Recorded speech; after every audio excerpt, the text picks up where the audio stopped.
Agora, olhando pelo lado da economia, o governo tem um buraco nas contas públicas para tentar fechar. Por isso aqui no estúdio já está a nossa analista de economia, Thaís Herédia. E agora, Thaís, boa noite. O que está em jogo? Márcio, boa noite para você, boa noite a todos.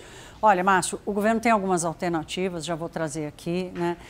O que está em jogo é a gestão mais eficiente e mais equilibrada das contas públicas, que a medida provisória não ajudaria a resolver. Isso é super importante, porque esse discurso político dos ricos contra os pobres e tal, ele, infelizmente, ele não é capaz de resolver o problema do desequilíbrio das contas públicas. Não é no caso dessa medida provisória. Tem muito economista aliviado da medida provisória não ter passado, porque ela geraria um risco gigante para o Tesouro Nacional. Nós falamos disso ontem. Na medida em que você isenta, você mantém a isenção de alguns instrumentos e você aumenta o imposto do título público, é natural que o investidor migre para o papel isento e, portanto, coloque mais pressão sobre o Tesouro Nacional. Então, tem muito economista aliviado da MP não ter passado, porque, no final das contas, do jeito que ela ficou, podia ser um problema. Então, tem alívio por esse lado, por um risco grande de financiamento e rolagem da dívida pública,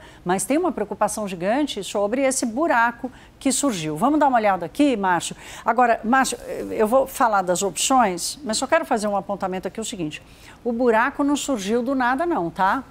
O buraco surge das escolhas políticas, da política pública do governo que foi eleito. Mas, assim, é só para a gente posicionar as coisas, cada coisa no seu porta-coisa, como diz o ditado. Então, vamos lá. Onde é que o governo pode encontrar receita para tentar fechar as contas do ano que vem? Primeiro, o próprio IOF. O IOF para operações de câmbio hoje está em 3,5%.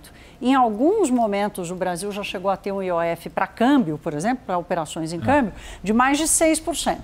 Então, essa pode ser uma alternativa, não traz tanto dinheiro, mas se juntar as moedinhas, acaba dando certo. Receita do petróleo, o governo já ganhou a aprovação do Congresso Nacional para antecipar venda de postos de petróleo, dinheiro que seria do futuro, vem para cá para ajudar as contas agora.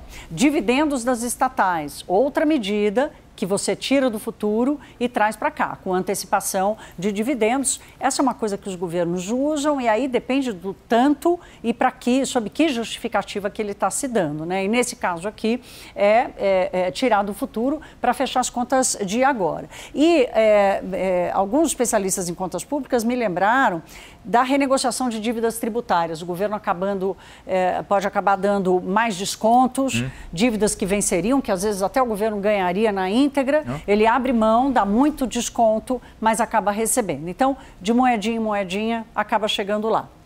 Agora vamos falar das alternativas, Márcio, para 2026, que é onde tem o maior buraco. O governo tem uma meta de superávit, ou seja, tem que sobrar dinheiro nas contas para pagar os juros da dívida. Esse dinheiro hoje já estava difícil de confirmar que ele vai estar na conta. Agora, sem a medida provisória e sem essa arrecadação, mais difícil ainda. O governo tem os dois instrumentos da política fiscal, que é bloquear as despesas quando o limite dos gastos é alcançado pela regra do arcabouço fiscal, ou o instrumento de contingenciamento quando a receita cai.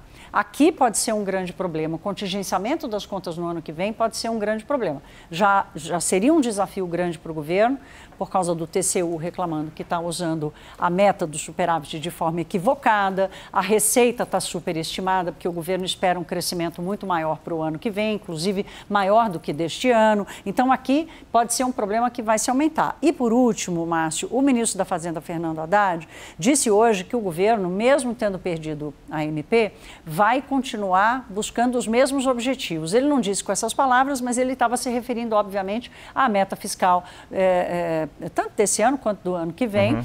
O que muitos economistas estão me dizendo é que não vai dar, não. O ministro vai ter que enfrentar isso e quanto antes, melhor. Ou seja, uma chance de mudar a meta fiscal para baixo. Originalmente, a MP do IOF garantiria 20 bilhões de reais em 2026 para o ano que vem. Com as mudanças no texto do relator Carlos Aratini, isso passaria para 17 bilhões de reais. Tudo isso que você nos lista aqui garantiria quanto ao governo, a gente sabe? Não. Perto dos 17? Não, nem perto disso, não necessariamente perto disso.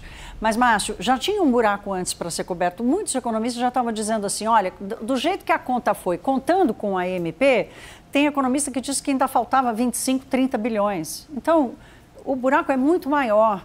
Por quê? Porque a política econômica, a gestão legítima, decisão política do governo de fazer assim, ele foi eleito para isso e ele está usando o espaço que ele encontra nas contas públicas para fazê-lo. Agora, a forma como isso está sendo feito está gerando buraco nas contas públicas, desequilíbrio, juros mais altos, dificuldades do Tesouro em gerenciar a dívida pública, Márcio.